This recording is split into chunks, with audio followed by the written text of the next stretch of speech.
Hello the students of class 7th, welcome to your online class. I hope you all understood the last video about the first chapter, explanation of first chapter and the question answers of first chapter. Now we are going to learn about the second chapter, disease born of malnutrition.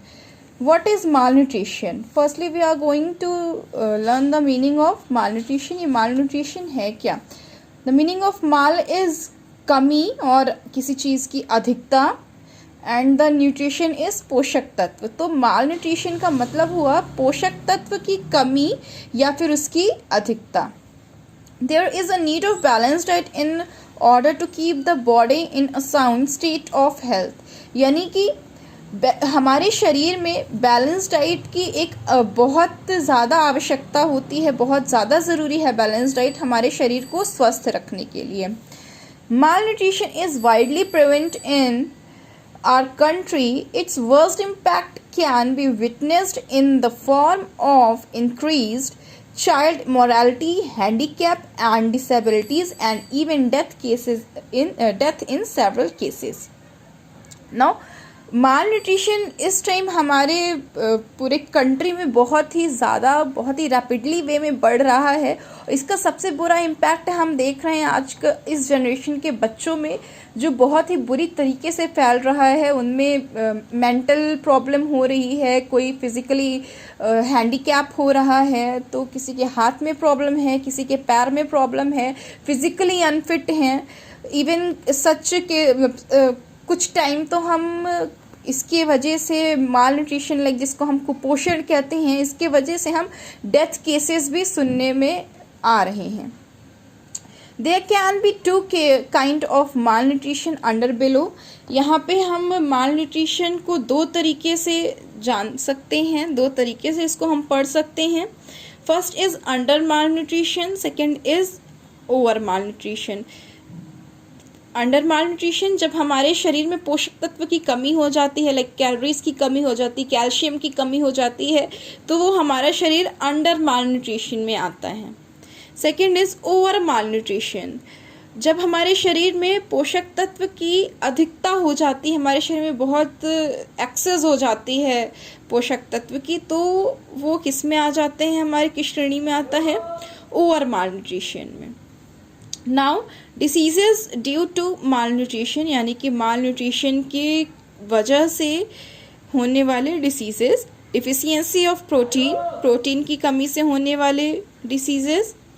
Loss of growth, weight, physical unfit, यानी कि हमारे शरीर में growth की कमी हो जाती है, वेट नहीं बढ़ता है, चाहे वो फिजिकली ग्रोथ हो चाहे वो मेंटली ग्रोथ हो, उसमें एक रुकावट आ जाती है, यानी हम फिजिकली अनफिट रहते हैं.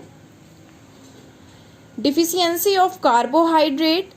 In case one does not take required of carbohydrate, the body become weak and skin would become loose and wrinkle.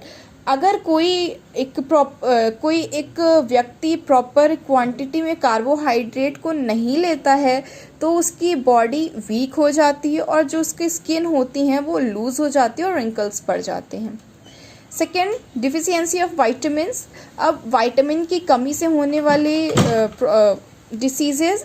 Vitamin बेटा हमारे शरीर के लिए बहुत ही ज़्यादा ज़रूरी है, स्पेशली हमारे आईज़ के लिए.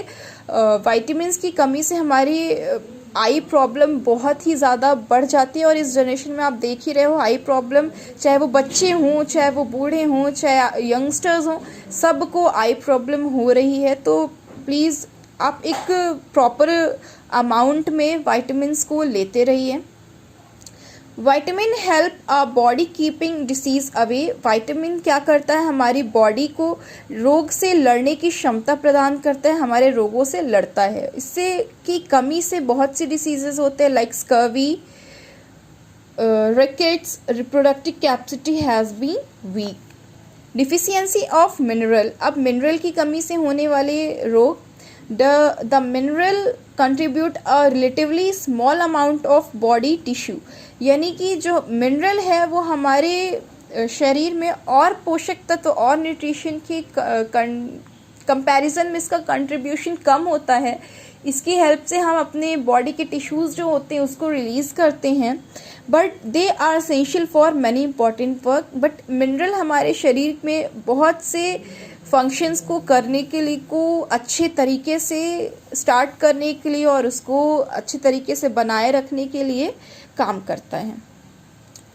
आई डिसीजेज जो कि विटामिन ए की कमी से होता है, बहुत सारे आई डिसीजेज हैं, इसमें कुछ हम आपको बता रहे हैं।